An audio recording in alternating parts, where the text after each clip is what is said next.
yung testimony ni Madriaga, anong tingin mo mas may bigat, yung testimony niya o yung COA ano, yung kasi at least yung COA ruling with finality, meron ka ng ruling. Oh, Yung, yung yung kay COA. Madriaga kasi, it's he said, she said. Tapos may mga points na ano na minsan medyo nag-aalangan yung detalye. Di, tsaka kailangan mo ng corroborative Oh, statement. pero hindi naman yun dito sa establishment ng probable cause. Yung corroborative mo, sa Senate na yon. Di ba? Ito kasi probable cause lang eh. No? So dito, That's lamang siya. Lamang siya rito. Parang hindi naman bubusisiin yung testimony mo eh. No? Meron kang affidavit, meron kang supplemental affidavit. Ang pinakamahalaga dyan, yung contrast dun sa sinabi ni Vice President Sara na absolutely, never ko pa na-meet yan si Madriaga. Absolutely, hindi ko yan kilala.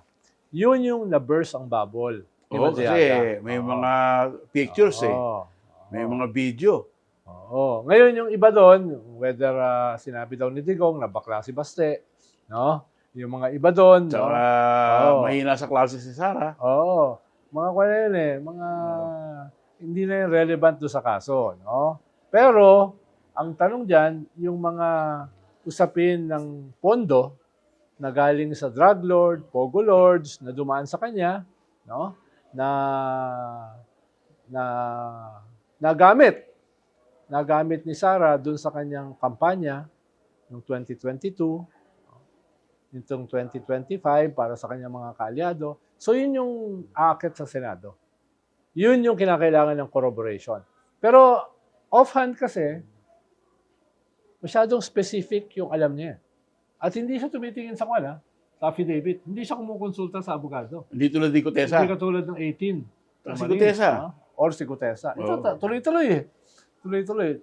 Yan, alam mo, sa korte, medyo malakas yun. No? Yung overwhelming details, tapos yung parang stock knowledge.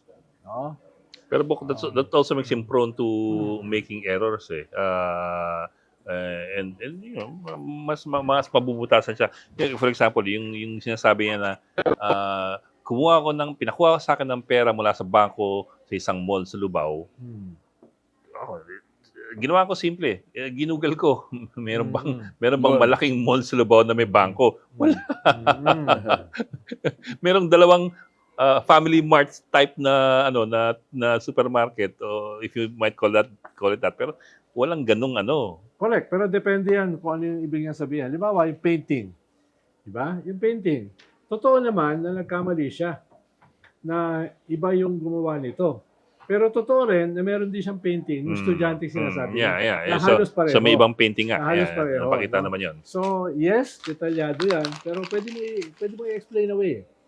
Ito yung ibig ko sabihin. No? Pwede nagkamali ako, pero hindi siya nagsinungaling. Parang ganoon yung papalabasin niya.